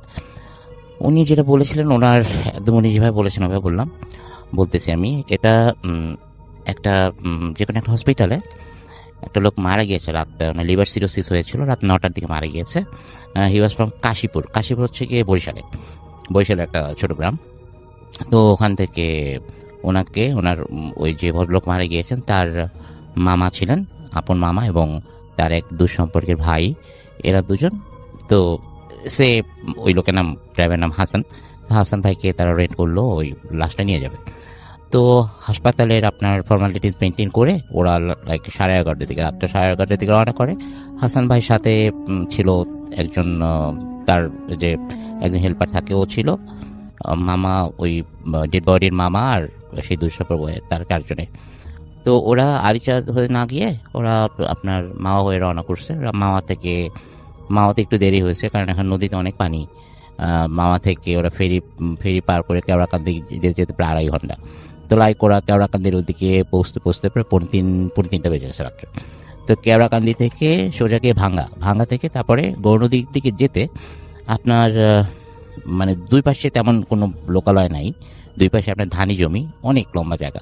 তো উনি যেভাবে বললো যে আমরা ভাঙ্গা পাস করে লাইক 15-20 মিনিট আমরা ড্রাইভ করছি, হঠাৎ করে আমার গাড়ির সামনে মনে হলো এটা বানরের মতো পড়ছে। তো বানরের মতো পড়ছে দেখে আমি গাড়িটা খুব হার্ড ব্রেক করলাম। যখনই আমি ব্রেক করছি, ব্রেক করে আসলে তখন দেখলাম যে না, একটা বানর না, অ্যান্ড ওইটা আসলে বানর ছিল না, এটা বানরের মতো দেখতে, কিন্তু মুখটা হচ্ছে কি আপনার এগুলো খুবই ছোট ছোট, মুখটা মানুষের মতো, কুৎসিত মানুষের মতো, কিন্তু প্রত্যেকটা লেজ আছে এবং গায়ে বড় বড় পশম। তো এই জিনিস আমার জীবনে কখনো দেখিনি। তো ওরা গাড়িটাকে এমনভাবে ওরা অনেকগুলো মেলে অ্যাটাক করছে যে গাড়িতে ওরা কেউ ইয়ের উপরে উঠতেছে, উইন্ডশিল্ডের উপর উঠতেছে, লাফালাফি করতেছে, এবং তাদের চোখগুলো ছিল হচ্ছে আপনার একটু বড় বড়, লালচে এবং জল জল করতেছিল। এগুলো দেখে এখন হাসান ভাই বারবার গাড়ি স্টার্ট করছে, তো গাড়ি স্টার্ট নিচ্ছে না। আরও একটা জিনিস যেটা ঘটেছে, ওই রাস্তাটা যে বরিশালে ওই ভাঙ্গা থেকে সোজা রোডটা যেটা গিয়েছে, ওটা কিন্তু আপনার রাসেল ভাই বরিশালে যায়, ওখান থেকে স্বরূপকাঠি যায়, ওখান থেকে পটুয়াখালী যায়, বরগুনার ওই সেম রোড, এবং প্রচুর মানে নাইটের গাড়িগুলো ওখান থেকে চলে।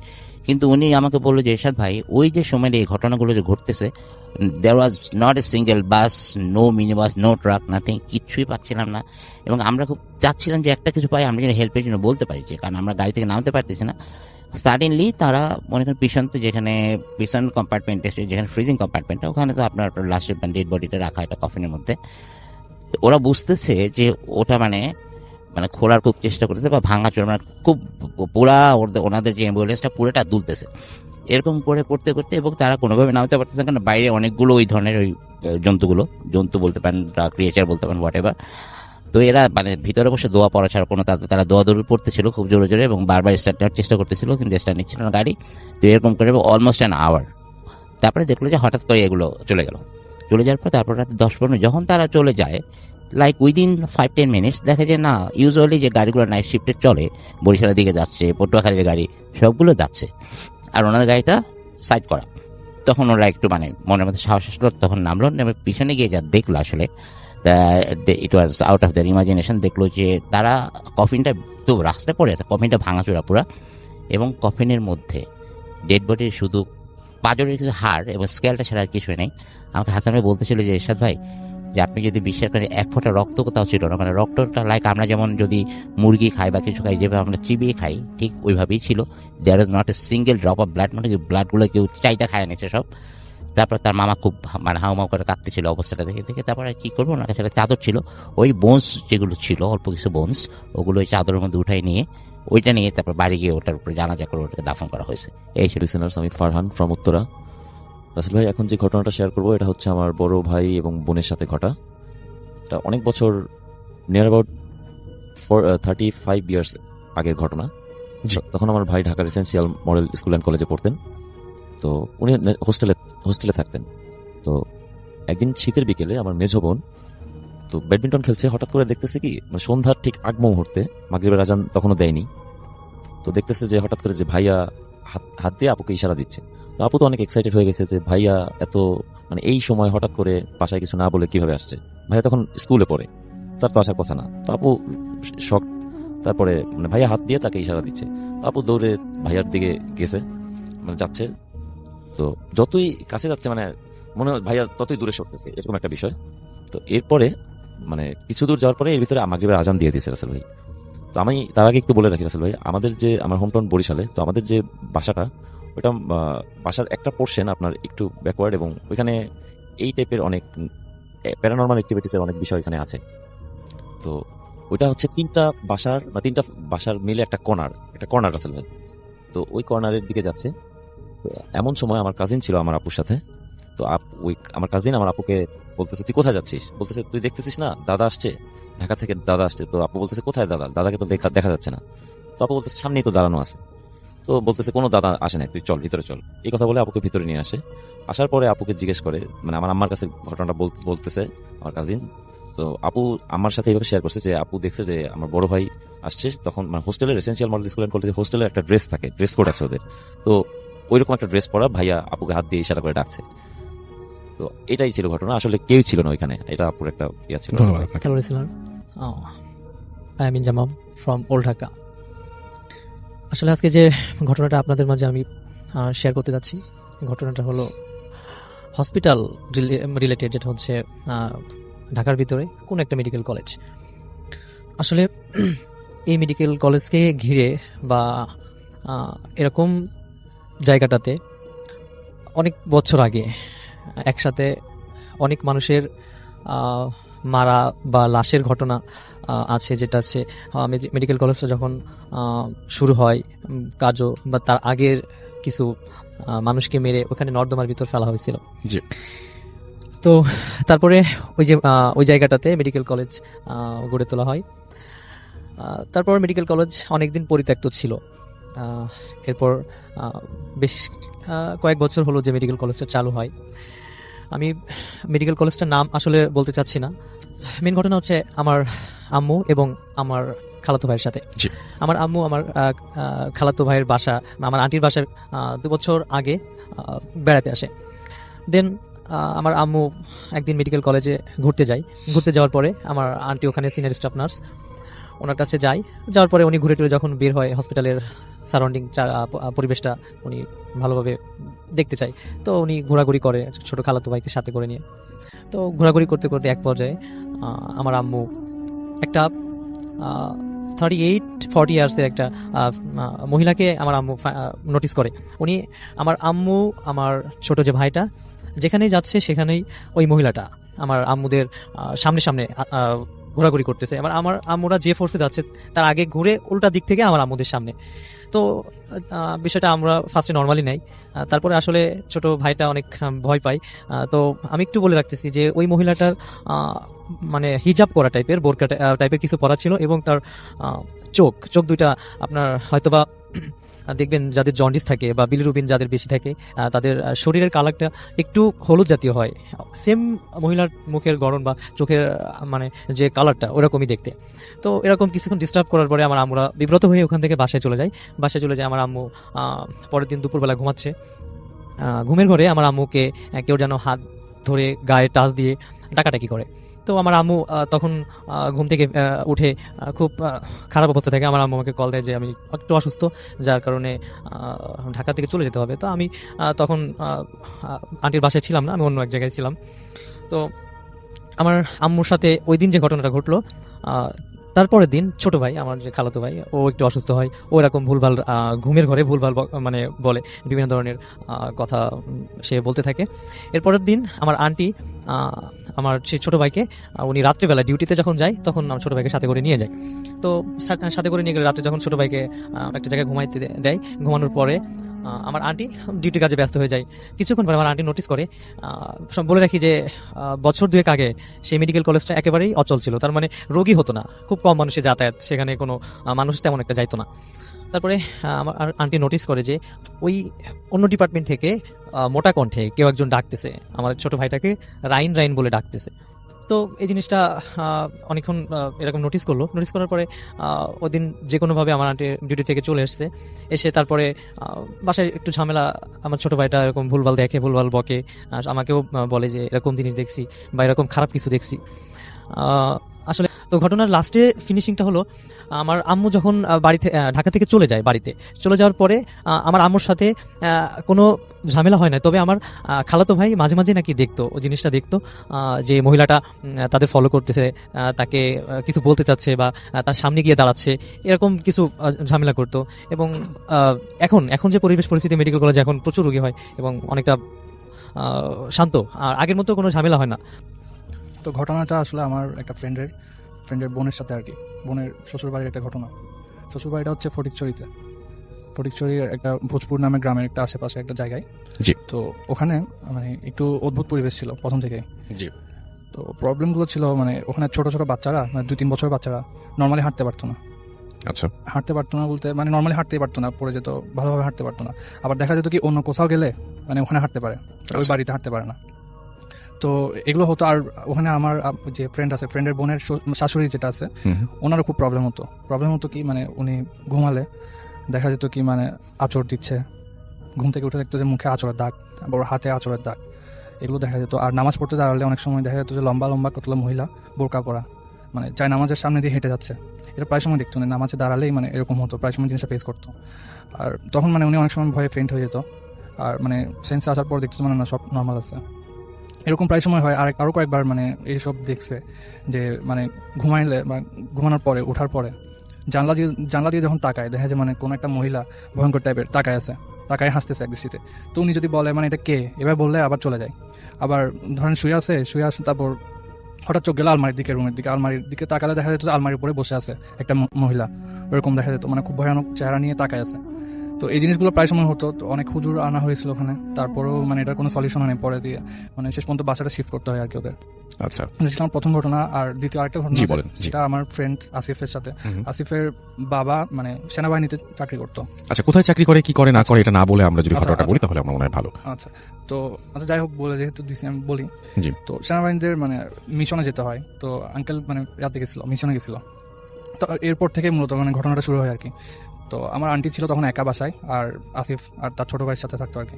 এক রুমে থাকতো আন্টি, আর আরেক রুমে আসিফ আর তার ছোট ভাই। তো প্রায় সময় দেখতো কি মানে আন্টি মানে আঙ্কেল চলে যাওয়ার পর থেকে মানে একটা অ্যাবনর্মাল বিহেভ করা শুরু করে। সেগুলো কেমন? সেগুলো হচ্ছে মানে কিচেনে অনেক সময় দেখা যেত মানে আন্টি যখন একা থাকতো, মানে কারোর সাথে জানলা দিয়ে কথা বলতেছে, কমিউনিকেট করতেছে, লাইক মানে আঙ্কেল সামনে আছে, মানে ওকে তুমি শুনছো, মানে এভাবে কথা বলে, মানে হাজব্যান্ডের সাথে যেভাবে কথা বলতো ওভাবে কথা বলতেছে। তো আসিফ এগুলো দেখে থাকতো পিছন থেকে, মানে কি সামুর এবার কার সাথে কথা বলতেছে, গিয়ে দেখতো মানে জানলার পাশে কেউ নাই। বাট তারপরে এরকম করতো প্রায় সময়, মানে কথা বলতো আর নিজে নিজে কথা বলতো, কান্নাকাটি করতো। আর ঘর থেকে বের হয়ে যেত রাতে দুপুরে, মানে বের হয়ে যেত ঘর থেকে, বের হয়ে মানে দরজা খুলে, মেন দরজা খুলে বাইরে চলে আসতো। অনেক সময় প্রতিবেশীরা ধরে ভিতরে নিয়ে আসতো। অনেক সময় আসিফ তারপর তার ছোট ভাই মিলে মাকে ধরে নিয়ে আসতো। মা কি হিসেবে কোথায় যাচ্ছ? তো মা বলে কি মানে তোর আব্বা আসছে, তোর আব্বা আমাকে ডাকতেছে, বাইরে থেকে ডাকতেছিল। তো এই জিনিসগুলো ওরা মানে মনে করছে মেন্টালি কোনো প্রবলেম হতে পারে। আবার অনেক সময় দেখা যাচ্ছে বাসায় ফল ফ্রুট এগুলো আনলে, ধরেন আপেল বা আঙ্গুর এগুলো আনছে বাসায় কেউ, তো ওগুলো একটা বাটিতে করে মানে সার্ভ করে জানলা দিয়ে কাউকে দেওয়ার চেষ্টা করতো আন্টি, মানে বাটিতে সাজায় জিনিসটা কাউকে দেওয়ার চেষ্টা করতো। আসিফরা জিনিসটা অনেকবার দেখছে, জানলা দিয়ে কাউকে বাটিতে করে কোনো ফ্রুট বা এই টাইপের জিনিসগুলো দিচ্ছে, বাট কাকে দিচ্ছে এটা দেখা যেত না। যাক, তারপরে মনে করছে মানে আঙ্কেল নাই, হ্যালুসিনেশন হতে পারে এই টাইপের। পরে আঙ্কেল দেশে চলে আসে, আসার পরে মানে তখনও দেখা যায় যে তারপরেও করতেছে জিনিসগুলো। মানে আঙ্কেল একবার দেখলো যে মানে কি বাটি নিয়ে আন্টি মানে কাউকে কিছু একটা দিতে যাচ্ছে জানলা দিয়ে, তো আঙ্কেল জিনিসটা ধরে ফেলে।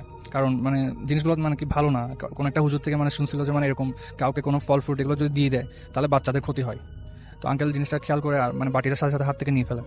আর তো তারপরে এরকম অনেক সময় দেখা যায় যে মানে আঙ্কেল এখানে নাই, তারপরে আঙ্কেলের আওয়াজ শুনে এরকম অনেক ধরনের দৃষ্টিভ্রম হয় আন্টি। তো জিনিসটা আর নামাজে দাঁড়ালে আরেকটা ব্যাপার হচ্ছে, নামাজে যখন দাঁড়াতো আন্টি দেখতো যে মানে নামাজের চারপাশে অজগর সাপ বা এই টাইপের বিষাক্ত কিছু জিনিস আর কি, মানে অজগর, বেশিরভাগ অজগরই দেখতো। আর এগুলো দেখে মানে ভয় পেয়ে যেত। পরে হুজুর একটা আসছিল, এটা হুজুর বলা যাবে না, আসলে কবিরাজ টাইপের আর কি। যাই হোক, উনি কিছু বোতলে পানি পড়া দিছিল মেবি, তারপর পানি পড়া এগুলো খেতে বলছে আর নামাজটা পিছিয়ে পড়তে বলছে আর কি। তো নামাজটা মানে যতই সাপটা এগুলো যতই দেখুক মানে নামাজটা যাতে না ছাড়ে, নামাজটা মানে কন্টিনিউ করতে বলছে। আর ওটা করতে করতে মোটামুটি আন্টি এখন মোটামুটি রিকভার করে ফেলছে, মোটামুটি সুস্থ। এই বাস্তব ঘটনাটি পাঠিয়েছেন আমাদের মোহাম্মদ এরশাদুল ইসলাম, তার বাড়ি চাঁদগাঁও সমেশপাড়া।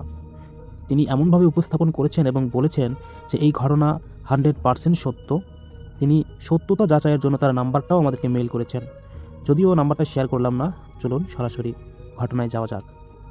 ঘটনা বান্দরবনের কোনো এক এলাকার। যেভাবে আমি শুনেছি তার কাছে বা দেখেছি সেভাবেই আমি বলার চেষ্টা করছি। কাঁচা ঘাসের আইল ধরে আমবাগানের পশ্চিম অঞ্চল পেরিয়ে একটা কবরস্থান, আর কবরস্থানের পাশেই বাঁশঝাড়, ঘুটঘুরে অন্ধকারে লম্বা গুহার মতো একটি রাস্তা। এসব পেরিয়ে একটা মস্ত বড় উঠান, আর উঠান ঘেরা আমার ছোট্ট গোদাম ঘর। আমার নাম হাবি মিয়া। পেশায় আমি একজন ভ্যান চালক। দুমুঠো ডাল ভাত জোগাড়ের জন্য প্রতিদিন এই পেশায় আমি নিয়োজিত থাকি। সেদিন রাতে হঠাৎ কেউ আমাকে ফোন করলো। আমি রিসিভ করতেই বলল, হাবি মিয়া, একটা গাছ বইতে হবে, চলে আসো তো ভ্যান নিয়ে। আমি আচ্ছা বলে সহমত জানালাম। বইয়ের অনেক নিষেধের পরেও আমি রাত 9টায় আমার ভ্যান নিয়ে বের হয়ে যাই। সেদিন রাত 12:30 পর্যন্ত আমি কাজ করেছিলাম। বাড়ি ফিরে আসার সময় দেখি চারিদিকে গ্রামের চাঁদের আলোয় অলৌকিক সুন্দর হয়ে আছে। আমবাগানের গাছের ডালে বাদুড়ের চেঁচামেচির শব্দ। হঠাৎ মনে হলো বউ ডাকলো। ভাবলাম বউকে মনে পড়ছে বলেই হয়তো আমার এমন লাগছে, কিন্তু খুব করুণ এক স্বরে যেন সে আবারও আমাকে আস্তে আস্তে করে ডাকছে, হাবি, হাবি, আমাকে তারা জঙ্গলে নিয়ে যাচ্ছে, বাঁচাও, আমাকে বাঁচাও। শব্দটা আস্তে আস্তে দূরে মিলিয়ে গেল। আমি বুঝতে পারলাম এটা কোনো খারাপ সংকেত। অনেকক্ষণ আমি নির্বোধের মতো দাঁড়িয়ে থাকার পর বুকে এক বড় নিঃশ্বাস এবং সাহস সঞ্চয় করে বললাম, কে ওখানে, কে ওখানে? কোনো সাড়া নেই, চারিদিকে একদম নিস্তব্ধ নীরবতা। এই নীরবতায় যেন এক ভয়ঙ্কর রূপ। চারপাশের পরিবেশ আতঙ্কের নিঃশ্বাস নিচ্ছে। আম গাছের দিক থেকে যেন কারা খুব দ্রুত কথাবার্তা বলছে। আমি আস্তে আস্তে ভ্যান চালাতে লাগলাম। ভয়ে ভয়ে বললাম, কারা কথা বলছে ওখানে? কে আছে ওখানে? আজ কাদের কপালে আমি পড়েছি? ঠিক তখনই ভ্যানটা আমার কেমন জানি ভারী হতে লাগলো, অথচ আমার ভ্যান একদম খালি। আমি আরও জোর দিয়ে ভ্যান চালাতে লাগলাম। আবার শুনতে পেলাম আমার বউ আবার ডাকছে, হাবি, আমাকে এখানে রেখে কই যাও? বউয়ের কণ্ঠে আবার সেই অবয়ব ভ্যানের আমার পিছু নিতে লাগলো। এবার আমি তার চেহারা চাঁদের আলোতে দেখতে পেলাম। তার চেহারাটা থেতলানো, বিভৎস ভয়ঙ্কর মুখ, পরনে লাল শাড়ি, গয়নায় নতুন বইয়ের রূপ, অথচ যেন অঙ্গে অঙ্গে আমার জমে গেল। আজ আমার মৃত্যুর সাথে সাক্ষাৎ হলো। আমি কি দেখছি? সারা শরীরে পশমে শিরশির করে উঠলো আমার। এটা বলে আমার মাথা পুরো নষ্ট হয়ে গেছে। এইসব দেখে ভ্যান ছেড়ে আমি আমার প্রাণ বাঁচানোর জন্য আমি দৌড়াতে লাগলাম। পৌঁছে গেলাম অন্ধকারের সুরঙ্গের মতো এক বাঁশঝাড়ের ভেতরে। সেখানে অসংখ্য মানুষের শব্দ, অসংখ্য মানুষ। না না, তারা কেউ মানুষ নয়, তারা সবাই দানব ছিল। তারা দানব। এই অবস্থায় আমি আবার বাঁশঝাড়ের ভিতর থেকে দূরে সরে চলে যাই। তখন দেখি চাঁদের সোনালি কিরণে বাঁশের ডগায় মানুষের মতো শরীর, কিন্তু বাদরের মতো চেহারা, অসংখ্য অবয়ব আমার দিকে তাকিয়ে আছে। তারা আরও কাছে আসছে। আমি আবার দৌড় দিতে যাব, ঠিক তখনই হালিম কাকা আমার হাত ধরে বললেন, এই কি হয়েছে হাবি মিয়া? এটা বলার পর তিনি বলছেন, তুমি আমার সাথে চলো, তারা তোমার কিছুই করতে পারবে না। আমি তখন হাউমাউ করে কেঁদে বললাম, কাকা, আমাকে বাঁচান। হালিম কাকা বললেন, আসো, আমার সাথে আসো। আমি হালিম কাকার হাত ধরে বাঁশঝড় পার হয়ে বাড়ির উঠানে এলাম। তিনি বিদায় জানাতে গেলেন। আমি খেয়াল করলাম তার পায়ের পাতা উল্টো ছিল। ততক্ষণে তিনি বুঝে গেলেন আমি তাকে সন্দেহ করছি। তারপর যা হলো দেখতে আমি মোটেও প্রস্তুত ছিলাম না পরের কাহিনীটি। তিনি এক বিভৎস রাক্ষসের মতো অট্ট হাসি দিয়ে বাঁশঝাড়ের ভিতরে সব মরমরিয়ে ভেঙে হামাগুড়ি দিয়ে চলে গেলেন। এই দৃশ্য দেখে আমি আমার শরীরের সব শক্তি হারিয়ে ফেললাম। শেষটুকু শক্তি নিয়ে বউ নাফিজাকে এক চিৎকার দিয়ে ডাকলাম। তারপর আমি জ্ঞান হারিয়ে মাটিতে লুটিয়ে পড়লাম। যেই বাঁশঝাড় ভেদ করে হালিম কাকার রূপে সেই অবয়ব চলে গেল, তা কোনো শক্তিশালী মানুষের পক্ষেও সম্ভব নয়। অনেক দিন পর আজ আপনাদের মাঝে আমি এটা বলতে এসেছি। সবাই আমার জন্য দোয়া করবেন। আবার কখনো যদি এমন ঘটনা আমার সাথে ঘটে যায়, এমন ভয়ঙ্কর রক্তহীন করা ঘটনার সাথে, তাহলে অবশ্যই আমি আবার শেয়ার করব। আসসালামু আলাইকুম। যদি ভয় না পান, এই লেখা পাঠিয়ে আমার মনে হয় না কোনো লাভ করতে পেরেছি। এই ছিল ঘটনা।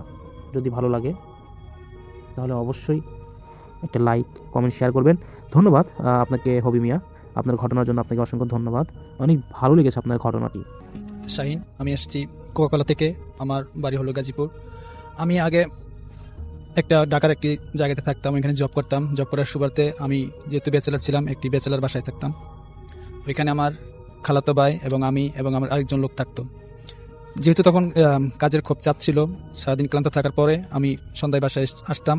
আসার পরে খাওয়া দাওয়া করে সাথে সাথে ঘুমিয়ে পড়তাম। ওই দিনও একই কাজ করছিলাম। সারাদিন কাজ করার পরে সন্ধ্যায় এসে তারপরে খাওয়া দাওয়া করে তারপরে ঘুমিয়ে পড়লাম। ঘুমানোর পরে রাত 3টার দিকে আমার হঠাৎ করে ঘুমটা ভেঙে যায়।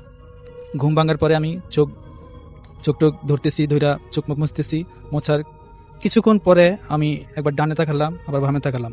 তাকানোর পরে আমি কিছু দেখতে পেলাম না। হঠাৎ করে বামে তাকাই দেখি যে একটি সাপ মানে আমার দিকে আসতেছে। আসার পরে আমি ভাবলাম যে হয়তো এটা স্বপ্ন দেখতেছি। তারপর আমি বাম দিকে আবার ঘুমিয়ে পড়লাম। বাম দিকে ঘুমায় পড়ার পরে দেখতেছি আবার সাপ আসতেছে। তারপর দেখলাম যে অনেকগুলো সাপ আসতেছে আর কি, এরকম ভাবে আসতেছে। আমি মানে ফ্লোরে ঘুমাইতাম বেশিরভাগ। ফ্লোরে ঘুমানোর সুবাদে ওই সাপগুলো যখন আমার দিকে আসতেছিল তখন আমার এরকম ভয় করতেছিল যে আমি মানে ভয়ে থরথর করে কাঁপতেছি। তারপর আমি হঠাৎ চিল্লান দিয়ে খাটের উপর উঠলাম। খাটের উপর ওঠার পরে আমার খালাতো ভাই বলতেছে যে কি হয়েছে। আমি বললাম যে সাপ। বললো যে সাপ কোথায়? আমি বললাম ওই যে দেখেন নিচে। আমি তো দেখি না। আমি বললাম আমি তো ঠিকই দেখতেছি সাপ। পরে বলি এগুলো কিছু না, তুমি ঘুমাই পড়ো, তুমি স্বপ্ন দেখছো। আমি না, তো আমি স্বপ্ন দেখি নাই, কারণ আমি ঘুম থেকে ওঠার পরে 5 মিনিট পরে আমি এগুলো দেখছি।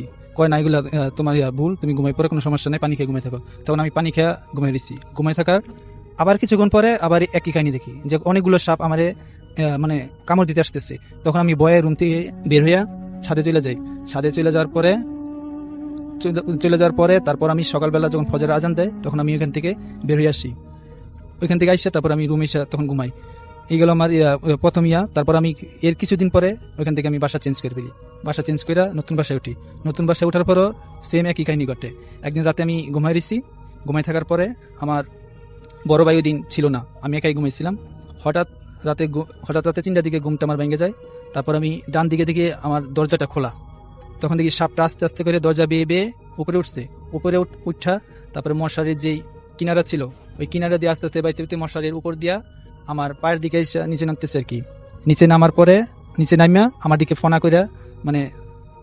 করে কামড় দেওয়ার জন্য ইয়ে করতেছে। তখন আমি খুব ভয় পেয়ে গেছি। ভয় পাওয়ার পরে আমি দৌড় দিয়া বের হয়ে গেছি। বেরোর পরে ডাইনিং রুমে আমি দাঁড়াইছি পরে আমার ডাইনিং রুমে আমার এক চাচা থাকতো, উনি বলতেছে যে কি হয়েছে। আমি বললাম কিছুই হয় নাই। কিছু হয় নাই মানে কিছু তো হয়েছে, কি হয়েছে তাড়াতাড়ি বলো। পরে বললাম যে ওই যে সাপ। কই সাপ? আমি বললাম যে রুমের ভিতরে সাপ। কয় না এগুলো কিছু না, তুমি ঘুমাই পড়ো, তুমি দেখতেছো। তারপর আমি ঘুমাই ফেলছি। ঘুমাই থাকার পরে আবার কিছুক্ষণ মধ্যে একই স্বপ্ন, মানে স্বপ্ন দেখি নাই, মানে স্বপ্নতে ঘুমেতে উঠে তারপর দেখছি এই কাহিনী। তারপর আমি দৌড় দিয়া ছাদে গেছি। ছাদে গিয়া প্রায় 3 ঘন্টা থাকার পরে তারপর বড় হওয়ার পরে আমি বাসায় আসছি। তারপর এই বিষয়ে আমি আমার এলাকায় এক হুজুর ছিল, হুজুরকে বললাম যে হুজুর এরকম অবস্থা আমার, যে আমি খুব ভয় পাইছি। আসলে এটা অন্য কিছু না, এটা হলো একটা জিন, সাপ জিন। ওই জিনটা তোমারে ভয় দেখাইলে সে মজা পায়। আমি বললাম যে কেন আমার ভয় দেখায় কেন? কয় না ও তোমার ভয় দেখায় খুব মজা পায় আর কি। জি, তারপরে মজা পায়। তারপরে আবার আরেকদিন রাত্রে প্রায় 3টা বাজে, তখন ওই সময় আমি মনে করেন যে ঘুম থেকে উঠটা ওয়াশরুমে গেছি। ওয়াশরুম থেকে মানে আপনি এটা কি এগুলো কি এখনো ভুগছেন আপনি? না, এখন আর ভুগি নাই। তারপর আমি যে বিয়ে করার পরে এই জিনিসটা এখন হচ্ছে না, কিন্তু মূলটা ওইটা ছিল একটা জিন সাপ, যেটা আমাকে ভয় দেখা ইয়া করতো আর কি, মজা পেতো। উনি বলতো যে আমাকে যে হুজুর ছিল উনি আমাকে একটা তাবিজ দিছিল, ওই তাবিজটা পরবর্তীতে আমার গলা থেকে নিয়ে যায় আর কি। আমার নাম এমরি সোহেল। আমি আসছি গাজীপুর থেকে। আমার হোম টাউন হচ্ছে কক্সবাজার। আমার ঘটনাটা মূলত চট্টগ্রামে। সময়টা 2010 সাল, তখন আমি ক্লাস 6-এ পড়তাম। হ্যাঁ, আপনারা যারা শুনতেছেন তারা নিশ্চয়ই জানেন চট্টগ্রামের কর্ণফুলী নদীর পাশে একটা বলিরহাট নামে একটা এলাকা আছে। ওই এলাকাটার চারিপাশে আপনার পানি থাকে। ঠিক সেইখানে একটা স্কুল ছিল। এই স্কুলের পিছনেটা হচ্ছে আপনার পুরোটা ডুবা নালার মতো। তো স্কুলের বর্ণনাটা দিয়ে এরকম, স্কুলটা ছিল আপনার 3 তলা। নিচতলায় ছিল একটা অফিস রুমের পাশেই ছিল আমাদের বাসাটা। আমরা 3 ভাই ব্যাচেলর থাকতাম, আর 2 তলা আর 3 তলায় ছিল ক্লাসরুম। তো আমাদের বড় ভাই যিনি ছিল উনি অফিস করতো। তো এই ঘটনাটি ঘটে আপনার রমজান মাসে আমার ভাইয়াটা অফিস থেকে এসে আমাদের সাথে ইফতার করার পরে বিশ্রাম করতেছিল। হ্যাঁ, আমরাও বিশ্রাম করতেছিলাম। আমরা এশারা যখন আজান দেয় তখন এশার নামাজ পড়ার জন্য মসজিদে চলে যাই। তখন দরজাটা কিন্তু একটু খোলা ছিল। তো ভাইয়া হুট করে ঘুম থেকে উঠে দেখে দরজাটা খোলা। তারপর উনি এসে দরজাটা বন্ধ করে দেয়। বন্ধ করে দেওয়ার কিছুক্ষণ পর নাকি কে একজন এসে দরজা নক করলো, টুকটুক বলে নক করলো। তখন ভাইয়া গেল, মনে করলো আমরা নামাজ শেষ করেই আসলাম। তো ভাইয়া গিয়ে দেখে কি, মানে যেটা দেখলো সেটা আপনার এখনো উনার চোখে বাসে, এখনো ওনার রুম আপনার দাঁড়িয়ে যায়। এমন একজন লোক দেখলো যিনি অনেক লম্বা, প্রায় আপনার ছাদের সাথে লেগে যাচ্ছে এরকম একজন লোক। ওনার মুখ ভর্তি সাদা দাড়ি, ধবধবে সাদা দাড়ি, আপনার ফেসটা ছিল অনেক সাদা, মানে পৃথিবীতে নাকি এরকম সাদা মানুষ উনি কখনো দেখেনি। তারপর উনি তখন ওই লোকটা আমার ভাইটাকে বললো আসসালামু আলাইকুম বলে হাতটা বাড়িয়ে দিল। যখন হাতটা বাড়িয়ে দিল তখন ভাই প্রচুর ভয় পেয়ে যায়। ভয় পাওয়ার সাথে সাথে উনি দরজাটা লক করে দেয়। লক করে দেওয়ার সাথে সাথে মানে ওনার কাছে নাকে এমন একটা ঘ্রাণ আসলো, মানে ওই ঘ্রাণ কখনো উনি শুনে নাই, সুগন্ধি, মানে এত বেশি সুগন্ধি যেটা ওনাকে আপনার এক প্রকার ভয় করে দিচ্ছিল এবং আবার ভালো লাগতেছিল। তারপর ভাই তাড়াতাড়ি গিয়ে উজু করার পর আপনার জানি আমাদের নামাজ পড়লো। নামাজ পড়ার পর কিছুক্ষণ কোরআন তেলাওয়াত করলো। এর মধ্যে আমরা নামাজ শেষ করে আসার পর দেখি ভাই কাঁপতেছে। তখন আমরা ভাই আমাদেরকে নিয়ে প্রথমে ছাদে গিয়ে সবকিছু চেক করলো। বড় রাখা ভালো। আমাদের বাসার এক পাশে ছিল আপনার একটা বাসঝাড়। তো বাসঝাড়ও ভালো করে টর্চ দিয়ে চেক করলো, দেখতেছে ওখানেও কিছু নেই। এরপর 2 তলা এবং 3 তলা ক্লাসরুমগুলো সবগুলো চেক করা হলো। চেক করার পরও দেখতেছি কিছু নেই। তারপরে তখন থেকে আমাদের সাথে ঘটনাটা শুরু। এমন হতো আমরা তখন দুপুরের পরে ঘুমাচ্ছি, দেখতেছি আপনার কোরআন তেলাওয়াতের আওয়াজ আসতেছে। আবার মাঝরাতে দেখতেছি আপনার আজানের আওয়াজ আসে। তবে এই আজানের এবং কোরআন তেলাওয়াতের আওয়াজগুলো আমরা শুনতাম। আর ভাইয়া কি করতো, তখন প্রায় সময় প্রতিদিন আপনার কন্টিনিউ ওই লোকটাকে স্বপ্নে দেখতো। এরপর আমরা বাসাটা চেঞ্জ করে ফেলি। বাসাটা চেঞ্জ করার পরও যখন আপনার আমাদের সবে বরাত কিংবা সবে কদর আসে, তখন ভাইয়া ওই লোকটাকে স্বপ্ন দেখে। আর যখন ভাই নামাজ দোয়া ছেড়ে দেয়, যদি কম পড়া হয়, তখন ভাইয়াকে ওই লোকটা আবার সারা দেয়, বলে তুই নামাজ পড় না, তোর বিপদ আছে। এভাবে মানে ঘটনাটা চলতে থাকে। মানে আপনার সবচেয়ে আশ্চর্য বিষয় হচ্ছে যখন রমজান আসে, রমজান মাসে প্রায় ওনাকে স্বপ্ন থেকে বর্তমানে ওইটি চলমান ওনার সাথে। এই ছিল আমার ঘটনা রাসেল ভাই।